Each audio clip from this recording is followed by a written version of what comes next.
En plein cœur de Grant Bay, c'est un plaisir de vous accueillir cette fois et à notre tour d'être accueillis par les trois piliers du restaurant C'est Belge. Bonjour à vous trois. Bonjour. Ça va bien?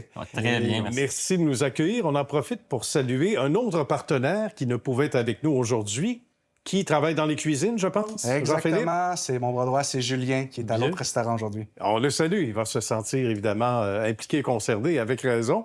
On parle de l'historique. À quel moment cette belle histoire a commencé? D'abord, vous êtes trois amis. Exactement, d'enfance, oui. On peut le dire. Ouais. On s'est rencontrés au secondaire. OK. Puis après ça, pour l'entreprise, ça a commencé en 2007. Ouais, tout ça a commencé à ce moment-là, quand mon père et son conjoint ont décidé de revenir au Québec, OK. se rapprocher un petit peu de la famille et dans l'idée d'ouvrir un restaurant. Ah, ça, c'est bien. Les vraies affaires, ça part là. Puis vous autres, vous avez tous les trois été dans la cuisine. Jean-Philippe a tellement aimé ça qu'il est resté. Et vous êtes très complémentaires aujourd'hui, mais vous avez goûté à ça tous les trois, là. Exactement. Ouais. Bien. Et ça forme, on dit que ça forme la jeunesse, autant que les voyages, ou presque, on peut le dire. Oui, hein? c'est ça, exactement. Et pour toi, Geoffrey, donc la même chose? La même chose, exactement. On est tombés, nous autres, rapidement sur Netix, là, en cuisine, la restauration. C'est quelque chose qu'on a vraiment aimé dès le départ. Puis on a eu l'occasion ici, là, avec les restaurants C'est Belge, de reprendre le flambeau puis d'emmener ça à un autre niveau avec notre génération.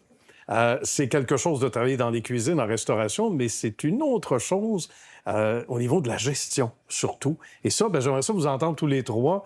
Qui a eu l'idée? Parce que là, ça part pas du secondaire, là. Ça part évidemment Non, exactement. sur le plancher, là. Ça a vraiment commencé avec Philippe et Danny, donc mon père, son conjoint. Quand ils sont arrivés ici dans l'idée d'ouvrir un restaurant, il y en a un des deux qui est belge, qui est mon OK. beau-père. Mais oui. Puis moi, j'étais déjà en restauration, je travaillais dans une cantine. OK. Ils m'ont demandé de leur donner un coup de main. Tout de suite, j'ai accepté. C'est là que les gars se sont joints aussi.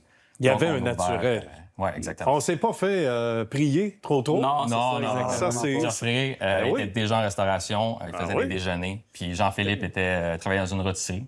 Fait que les trois, on avait déjà touché un petit peu à ça. Là. On savait où est-ce qu'on s'en allait. Là. Ça, c'est fascinant. Et là, qu'est-ce qu'on avait sur les planches à dessin au début? Parce que quand on est un cook, je m'adresse à Jean-Philippe, évidemment, qui me voit venir avec ma question, il y a des choses qu'on veut essayer, il y a des valeurs gagnantes, il y a l'étiquette belge, il y a des plats, hein, il y a des recettes sous les conseils des bonnes personnes dont on parlait tantôt, desquels on ne veut pas déroger, mais on veut mettre sa propre touche également. Est-ce qu'il y a eu des choix déchirants dès le début? Pas dès le début, parce Non. que c'était vraiment de la formation en continu qu'on avait. Donc, nous, on a vraiment... Ça a été une école ici. Donc, notre plaisir, ça a vraiment été d'apprendre les classiques. Il y a un riche héritage culinaire en Belgique que Ah oui. Philippe nous a partagé. Fait que nous, de leur transmettre, de se le réapproprier d'une certaine façon aussi, avec nos ingrédients ici, notre touche personnelle de plus en plus. Mais cuisiner, puis se l'approprier, ça prend quand même du temps. On était jeunes, donc... oui. Là, aujourd'hui, je peux dire que vraiment, je m'approprie ma cuisine. Mais au début, on était vraiment avec Philippe. On travaillait, il nous apprenait les classiques. On grandissait à travers ça. Donc, c'est vraiment ça qui a fait un petit peu la beauté du truc, là. Ben, tant mieux. Et la beauté ne s'arrête pas là, parce qu'on parle d'emplacement. De combien de restos en ce moment? Ouais, en ce moment, les restaurants C'est Belge, c'est 2 succursales. Ben oui. On a une succursale qui est ouverte ici en 2007. Ah oui. Puis on a une deuxième succursale qu'on a ouverte en 2015, qui se retrouve à Granby aussi, sur la rue principale. On a D'accord. également le volet traiteur qu'on développe de plus en plus.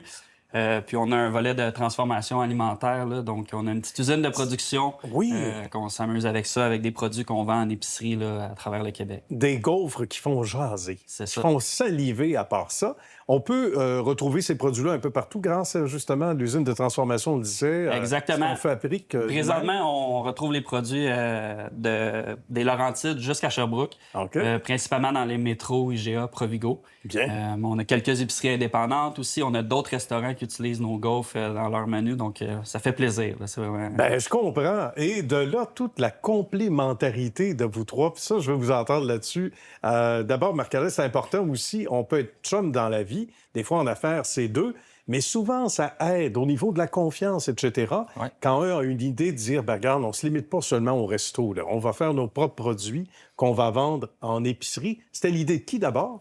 En fait, cette idée-là, c'est arrivé pendant la pandémie. C'est un projet qu'on voulait faire depuis longtemps, OK. développer nos produits puis sortir des restaurants.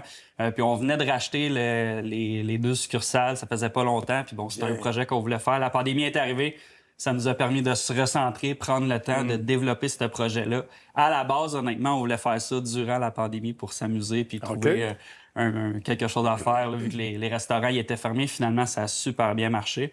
Fait que c'est un projet qui prend de l'ampleur puis qu'on continue de développer. C'est là. fait quand même naturellement. Je pense que les trois, on était d'accord pour pousser ça encore plus loin. Même le déjeuner en take-out pendant la pandémie, avant, on n'en faisait pas beaucoup. Pendant la pandémie, on n'a pas eu le choix de le faire. Ben voilà.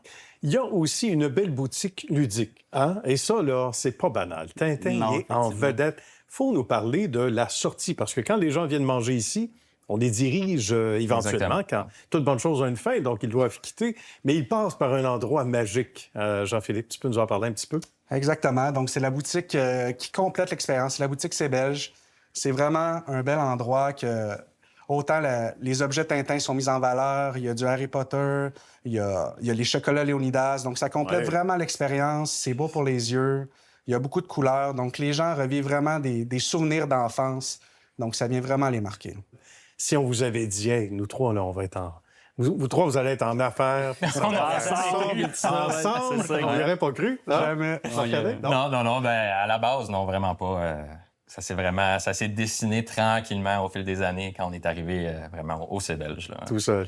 Ouais, exactement. Non, on y aurait pas cru, c'est sûr et certain. Ouais. Puis c'est ça, tu sais, on est nos plus longues relations. Ça va encore super bien. Vive la fidélité en affaires et en amitié. Exact. Ben, merci à vous trois. Bravo. Bonne suite de succès. C'est certain que ça va bien se poursuivre. On invite les gens à venir vous voir. Merci. Merci. À bientôt. beaucoup. Merci.